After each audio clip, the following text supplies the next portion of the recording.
The intersection of AIDS activism and U.S. queer politics is a history of resilience. It's important to recall this history because whoever tells the history of a movement shapes it as well. What cannot be forgotten is the truth that upon the emergence of AIDS in America, gay and bisexual men were viewed by their government as morally deviant and experienced severe social rejection. What cannot be forgotten is the truth that nearly an entire generation of gay and bisexual men were lost to a disease and were not able to pass down their culture or their life lessons to generations that would follow. If an individual or a community cannot situate itself accurately and truthfully within the timeline of history, past experiences are doomed to repeat themselves. I was born in 1990. That's 10 years after the first case of AIDS was diagnosed in San Francisco and after 120,000 Americans had died from AIDS-related complications. In 2016, at the age of 26, I was diagnosed as living with HIV. I was shocked. This was my first experience with the sexual healthcare system.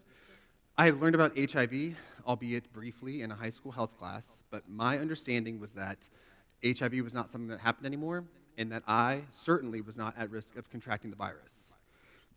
As a young gay man living in the Commonwealth of Kentucky, that could not have been and could not be further from the truth. For the sake of this conversation, we're going to define and divide. One encompasses the early years of the crisis, years 1980 to roughly 1986, and is characterized by gay and lesbian communities' agency to self-organize to provide emergency health care, social support services, and dignified end-of-life care for those dying from AIDS-related complications. These were all services that were actively denied by a government and a ruling social class that claimed moral superiority over the afflicted. Wave 2 is characterized by civil disobedience, queer militancy, and various forms of street theater. Facing mounting death rates and brazen persecution from every branch of government, the political affect at this time shifted and gave way to new political possibilities and new forms of activism. In 1987, the AIDS Coalition to Unleash Power, better known as ACT UP, was founded in response to this shifting political landscape. From 87 to 93, ACT UP engaged in various forms of direct action street protests and launched chapters in major cities across the US. While the organization's tactics were controversial and confrontational, they galvanized public support as they demanded political and social change.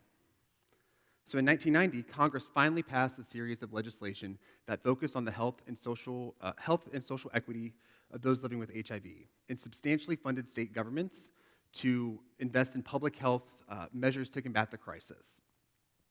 These long-fought-for policies shifted power from grassroots organizations to the multi-billion-dollar AIDS service industry that we have today.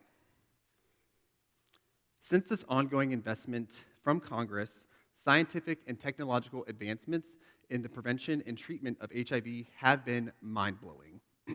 We are currently in an era of HIV neutrality, which means that individuals living with HIV can no longer pass the disease on to others, and people who are not living with HIV can take medication to prevent contracting the virus. The Ending the HIV Epidemic is a federal health initiative that was launched in 2019 by the US government with the goal to eliminate new HIV cases in the US by 2030. What a wildly inspirational initiative that literally everyone should support and get behind. However, legislation is often behind the ball when it comes to scientific and technological breakthroughs, and we only need to look at our public health policies at the state and local level to see that this initiative is dead on arrival. Throughout the past 2 decades, 50% of all HIV outbreaks in the US have occurred in the Commonwealth of Kentucky. From 2020 to 2022, Kentucky saw the highest rates of HIV transmission it's ever recorded in state history. This is a combination of poor public health policy as well as poor public health preparedness. Until this past year, 2023, it was a Class C felony to hold, distribute, market, sell, or use any HIV self-test kit in the Commonwealth. This was a consumer protection law put on the books in 1990, 34 years ago when I was born. To put this in further perspective, during the COVID pandemic, when in-person HIV testing and harm reduction programs were put on operational hold to maintain COVID regulations, Kentucky legislation actively criminalized the only viable HIV testing option for at-risk communities. And we have since seen the largest increase in HIV transmission in our state's history. Luckily, this and a handful of other HIV-specific criminalization laws were modernized in this past legislative session with the passage of House Bill 349, a resilient lobbying effort spearheaded by the Kentucky chapter of the HIV is Not a Crime Coalition.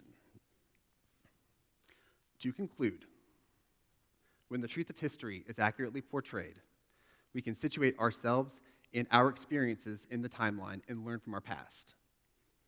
Despite policy and social setbacks, the resilience of individuals and communities plagued by HIV and AIDS over the past 40 years has created the system and infrastructure for the present-day AIDS service industry, which is more effective than it has ever been. The history of AIDS activism is a history of resilience. Thank you.